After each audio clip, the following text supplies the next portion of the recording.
Ça n'existe pas le contact dans le fond. Et contacter le supramental, l'ajusteur de pensée, le double éthérique, ça n'existe pas le contact. Il n'y a personne. Ce sont des concepts qui sont utilisés par la forme, par l'esprit de la forme. Ce sont des concepts qui sont automatiquement créés en soi par la logique, parce qu'on a certes une origine cosmique, on a certes un certain contact avec une intelligence universelle, originelle, et éventuellement il y a des organisations, il y a des êtres qui ont éventuellement fusionné avec cette intelligence, qui se situent dans des plans vibratoires autres que le nôtre, éventuellement, qui n'entreront pas en contact avec nous, avec la race humaine. Donc en gros, ils n'existent pas. Et il n'y a pas de contact. J'avoue que c'est beaucoup des femmes, mais il y a des hommes aussi, qui s'attachent énormément avec cette forme-là. Mon double, mon guide, ou je sais pas quoi là. Mon ajusteur de pensée. Il y en a qui vont se sentir un peu plus supérieurs à d'autres parce qu'il y en a qui ont compris que les guides c'est de l'astral et que il y a un truc éthérique qui s'appelle le double et que moi c'est plus tu sais, ils ont tendance à croire que c'est plus évolué. Ils sont dans la même sauce. T'es pas capable de comprendre que il n'y a pas de contact. Tu n'es pas capable de te détacher, de te désintéresser de la forme de ton contact, du supramental, il y en a qui se font dire qu'ils sont des anges terrestres. On m'a sorti ça la dernière fois, des anges terrestres. Je suis une ange incarnée, une ange terrestre. Je connais la transmutation, je connais le détachement à l'émotion. Elle est en train de juger à l'apparence, cette personne-là, cette pauvre personne. L'humain, il n'a pas la capacité de le soutenir, ça, qu'il n'y a personne, qu'il n'y a pas de contact, qu'il n'y a pas de guide. Que quand on vous explique que les âmes que vous avez rencontrées dans d'autres vies peuvent se manifester comme un peu des assistants guides qui ne se montrent pas nécessairement, mais qui sont là, qui influencent nos humeurs, nos pensées, qui nous accompagnent, nous soutiennent ou nous mettent des bâtons dans les roues. Ça, on vous le dit parce que il faut que... Parce que vous ne supporteriez pas que ce soit pas le cas. La plupart des gens qui sont spirituels. C'est pour ça d'ailleurs que je me fais chier avec la forme spirituelle, ésotérique, occulte. J'aimerais parler dans d'autres formes, traiter des problèmes plus psychologiques, mais c'est pas pour rien que j'ai atterri dans ce milieu. Si j'utilise cette forme-là, c'est parce que pendant un certain temps, je devrais utiliser cette forme-là parce qu'il faut la détruire, cette forme. Mais l'énergie qui est en nous, qui passe par nous, ou qu'on projette, elle a un certain langage. C'est pas un langage humain, c'est pas un langage émotif, c'est un langage qu'on n'est pas capable de comprendre. Et quand on parle d'ajusteur de pensée, dans le fond, c'est simplement le phénomène d'interprétation astrale, logique ou émotif de la forme. Donc l'ajusteur de pensée, ça n'existe pas en soi. Du moins, c'est cette énergie qui se révèle à l'individu de plus en plus au fur et à mesure qu'il est apte à se détacher de ses attaches. Donc l'intégralité des concepts, même s'ils ont l'air plus évolués que ceux des autres, même s'ils ont l'air nouveaux par rapport à des concepts anciens, c'est toujours de la création du mental. C'est le mental qui crée ces concepts-là. Et ça n'existe pas. Je dis pas qu'il n'y a pas de l'énergie, et je dis pas qu'il n'y a pas quelque chose, parce que je suis réel, je vous parle et vous êtes réel, vous écoutez. Donc je dis pas qu'il n'y a rien, mais il y a quand même rien en soi dans la forme. Et même si on saisit ça, même si d'ailleurs on le vit, c'est-à-dire qu'on vit un vide, on vit ce vide-là, on arrive à résister. On a développé cette résistance à ce vide, cet état d'esprit où on se lève, où on vit à peu près normalement, euh, malgré la déchirure, où c'est qu'on n'a plus aucun soutien, aucun support, puisqu'on comprend que tout est forme et qu'il n'y a rien qui est réel, en tout cas dans les créations du mental. Et j'ai oublié ce que je disais. Mais j'ai oublié ce que je disais, c'est parce que ça fait partie de ça fait justement partie de ce que j'explique, de la vibration de ce que je veux expliquer. Donc là, on fait toujours là, c'est souvent que ça arrive, on fait cette démonstration pour montrer que vous écoutez un individu à qui on coupe littéralement la trame de sa pensée, et il n'y a pas de mal. C'est-à-dire que la santé mentale doit résister à ça, elle doit se fondre à ça. Si c'est un religieux à qui on retire ses structures dans son mental, il dira que Dieu l'a abandonné, qu'il n'y a jamais eu de Dieu, puis il partirait en dépression. Si c'est une personne qui est très mentale, très logique, qui a un intellect qui fonctionne comme ça tout le temps, l'intellect, à la logique pure et simple, et qu'on lui retire ce phénomène de pensée, ce phénomène en tout cas mécanique, de réflexion, il se dirait qu'il est stupide, c'est-à-dire qu'il n'a plus aucune intelligence, donc plus aucune raison de vivre, il est plus capable de réfléchir et il comprendrait pas. Mais ça, c'est à cause des influences. D'ailleurs, l'ego ne comprend pas que tout ce qui se passe, toutes ces actions, tous ces choix, tout ce qu'il ressent, tout ce qu'il pense, c'est la traduction d'une activité sur d'autres plans. Il y a une activité d'énergie, des champs d'énergie qui évoluent, qui font des expériences, qui changent de vibration, qui travaillent la forme, qui la façonnent, puis qui la corrigent, puis qui la détruisent si c'est nécessaire. C'est des mondes qui fonctionnent comme ça, et nous sommes simplement au milieu de ces mondes-là, et l'ego n'a pas conscience de ces mondes-là. Donc il ne sait pas que l'énergie organise l'évolution de cet ego. C'est normal de souffrir si on détruit les formes, c'est normal. Si tu es attaché à ton chat depuis 10-12 ans puis qu'il meurt, c'est normal d'être dégoûté ou certain d'être triste. C'est pas normal de s'évanouir ou de ne pas réussir à s'en remettre pour la mort d'un chat. Mais je dis pas qu'on doit ne plus souffrir ou quoi. Je dis simplement qu'on ne sait pas faire confiance sans poser nécessairement les questions. Pourquoi il est mort? L'ego, ça va toujours demander, mais je veux quelque chose quand même. Même si c'est des miettes, donne-moi quelque chose. Donne-moi sur quoi rebondir, donne-moi une forme. Cherche de la forme quand ils détruisent. C'est seulement avec le temps qu'il y a une sagesse qui s'installe. Quand je dis sagesse, faut pas le voir dans la forme, parce que je suis pas un sage, moi. Je suis pas. Mais il y a effectivement, au fil du temps, une sagesse qui s'installe. C'est qu'à force d'en prendre plein la gueule, toi, psychologiquement, tu as l'impression d'être rodé, parce qu'à force d'en prendre plein la gueule, tu ne sens pas les coups, mais ça, c'est un concept logique de renforcement, quand tu es habitué à la souffrance ou habitué à quelque chose, tu le ressens de moins en moins. Mais en réalité, c'est juste que, comme je l'ai déjà dit, autour de l'âme, il y a cette énergie, donc tout ce qui est émotionnel, tout ce qui vous donne goût comme émotion, comme désir, comme pensée, comme quoi que ce soit. C'est une énergie, ça, cette énergie que vous avez. Et en fait, cette énergie, elle s'épuise. Elle est destinée, programmée à s'épuiser. Ça veut dire qu'on ne peut pas accélérer. On peut accélérer, mais si on a déjà du mal à supporter la mort d'un chat, il n'y a personne qui aimerait s'imaginer ce qui pourrait être pire pour accélérer.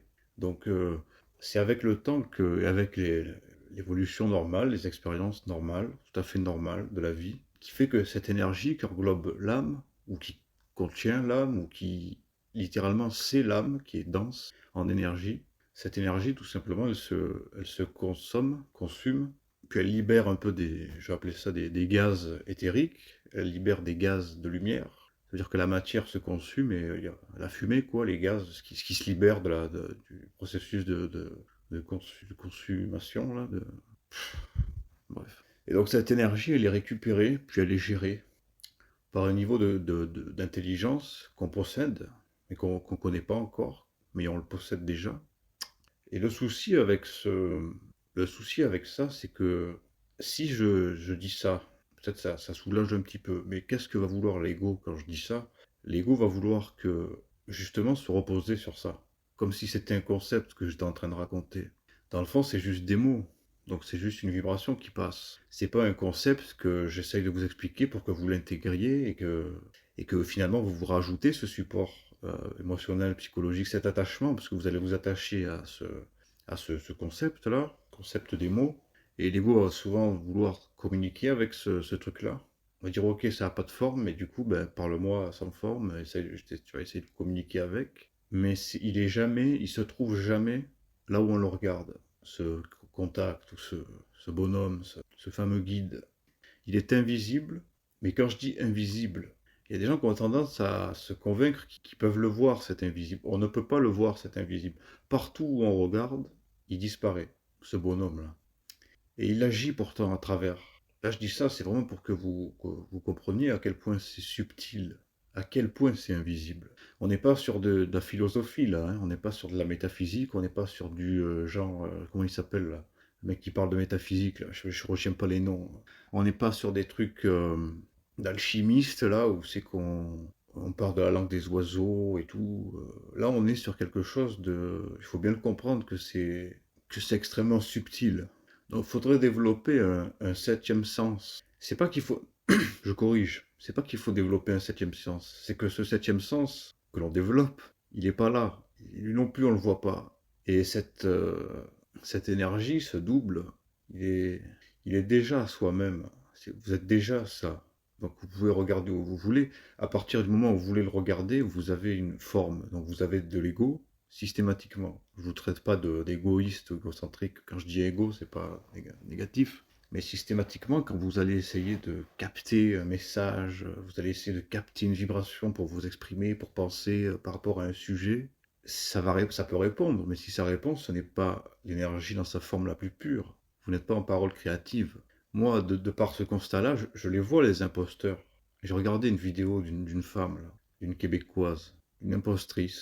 Je crois que c'est comme le plombier ou le facteur, on dit un imposteur, même si c'est une femme, qui est soumise et en contact avec des entités qui vont utiliser des concepts de l'invisible, des concepts supramentaux, concepts des demi-urges. Elle va mettre une musique là, de films de science-fiction, elle va mettre toutes des couleurs, elle va prendre des intonations mystérieuses, des trucs, pour convaincre ses adeptes. Mais les imposteurs, on les connaît en fait, parce que c'est impossible de faire le travail de cette manière quand tu as réellement saisi qu'il n'y a personne de l'autre bord. Quand chaque fois que tu vas regarder, il n'est pas là. Parce qu'il est déjà en soi. Donc ça sert à rien de le chercher. Ça sert à rien de s'attacher à un concept avec l'ego, un concept un peu comme un guide suprême, ou le seul être un peu divin qui peut vous comprendre, vous connaître, parce qu'on est déjà ce truc-là. Donc oui, quand on se cogne le pied, on gueule, et puis on crie des insultes. Oui, quand tu as ton chat qui crève, ben tu vas pleurer, tu vas te souvenir. Ça va être irrésistible en fait, parce que tu vas avoir des images du chat, ils vont t'envoyer les images de ton chat, des souvenirs, ou quand c'est qu'il allait manger, quand c'est des petits souvenirs, des petits détails. Ils vont exactement choisir les petits détails. Quand je dis il, c'est ton mental, c'est toi, c'est ton problème. C'est tes forces qui ne sont pas maîtrisées, qui ne sont pas comprises. C'est le manque de volonté de réussir à supprimer la pensée quand il te l'envoie, quand ton mental te l'envoie, et de couper le pont direct, de couper à la racine. Parce que s'il ne te voit pas des images, tu pleures pas, tu n'es pas triste. Tu es un peu dégoûté, c'est possible que tu sois dégoûté. Moi, j'ai perdu plusieurs fois un animal, je comprends, mais on est déjà ce double, on est déjà cette lumière engrainée par une mémoire karmique. Quand tu sais ça vraiment, pas parce que tu es d'accord, parce que ça soulage d'entendre ça, dans le fond, d'entendre qu'on est déjà ça, donc ça sert à rien de le chercher. On voit tous ces imposteurs, on les voit. Et des fois, c'est bluffant parce qu'il y a des types là. Je sais que sur TikTok, il y a quelqu'un qui fait des vidéos. Il regarde un livre, là, je sais pas d'où il a sorti son livre, c'est un livre mystérieux. Enfin bref, il montre toutes des explications sur les émotions, sur les énergies, avec des formes géométriques et tout, des trucs qui semblent logiques et tout. C'est prenant, j'avoue que dans les mots, c'est intéressant. Mais le gars, il a besoin de son livre. Et moi, je sais que il y a des tas de nuances qu'il ne peut pas comprendre. Parce qu'il y a des tas de formes auxquelles il n'est pas capable de se détacher. Donc moi, même si tu me sers une très belle forme, si tu t'exprimes correctement et si tu me captives avec... C'est vrai que si j'aurais plus de... Disons que si je ne serais pas aussi fluide dans mon intelligence, je serais totalement captivé par ce qu'il dit. Et j'aurais des énergies émotionnelles, je serais super intéressé. Mais c'est parce que je ne verrais pas la forme. Et la forme, c'est quoi? Ben, c'est justement le fait de générer cette émotion, d'être captivé, et qui engendre d'autres questions. Et puis c'est sans cesse, puisque tout est un jeu. C'est le fameux Ouroboros, là, le serpent qui se mord la queue. C'est strictement, il n'y a pas de finalité, ça recommencera au début, toujours. Tu te poses une question, puis ta réponse, puis ça en engendre d'autres, et puis c'est un jeu, c'est une manipulation. C'est fait pour maintenir. C'est la matrice, la fameuse matrice. Tu as l'impression qu'il y a un début, un milieu, une fin, puis qu'il y a des implications importantes comme la politique ou les comment on dit déjà ça, les causes, voilà, les causes un peu humanitaires ou par rapport à la guerre, tout ça. Bon, ça, je reconnais que c'est pas que je suis insensible aux agissements de certains gens, de certaines manipulations, de qu'est-ce qu'on nous fait croire, qu'est-ce qu'on ne nous fait pas croire, certaines dégueulasseries. Au contraire, je me réserve de ne pas détruire cette humanité, rien que de vraiment prendre la parole contre certaines forces et de les dévoiler, de les dénoncer à un niveau qui n'a jamais été fait. Mais ça n'a jamais été fait parce qu'il y a des barrières et qu'il y a une forme de quelque chose qui m'empêchera et qui arrive à me convaincre que c'est pas bon de le faire. sans nécessairement savoir dans chaque détail pourquoi c'est pas bon de le faire. Pourquoi c'est pas bon de dénoncer au plus haut point, plus que je pourrais aller extrêmement loin, mais pourquoi c'est pas bon? J'ai pas envie d'en poser la question, mais je pourrais l'expliquer. Bon, expliquer quelques facettes, mais tout ça pour dire que je suis pas insensible, mais j'en suis pas attaché. Il n'y a rien à faire. C'est simple. Il faut créer ce qui vient, même s'il y a vraiment la terre entière qui a l'air d'être contre, même si l'entourage a l'air d'être contre. Tout le monde va vous décourager à être créatif, à être juste simple. Même si les apparences peuvent vous montrer que vous êtes dans une situation compliquée, vous n'êtes pas en bonne santé, vous êtes dans un lieu, enfin dans un confort qui est douteux, que votre apparence elle est pas soignée, qu'il y a des jugements, et que vous avez de la culpabilité, qui va essayer de vous convaincre de ne pas être vous-même créatif, de ne pas être lumière. C'est sûr que la lumière, au début, elle n'en a pas l'apparence. Ça, c'est encore une forme, la lumière, quand c'est lumineux. Et il n'y a pas nécessairement a priori, d'échappatoire à cette situation. Mais si vous respectez votre créativité, si vous faites ce que vous avez envie de faire, comme vous voulez le faire, et peu importe si ça donne l'impression que ça marchera pas, ou que ça va pas rapporter d'argent, que ça va pas me faire rencontrer des personnes, alors que j'aimerais rencontrer des personnes, que j'aimerais un peu plus d'argent, quoi que ce soit.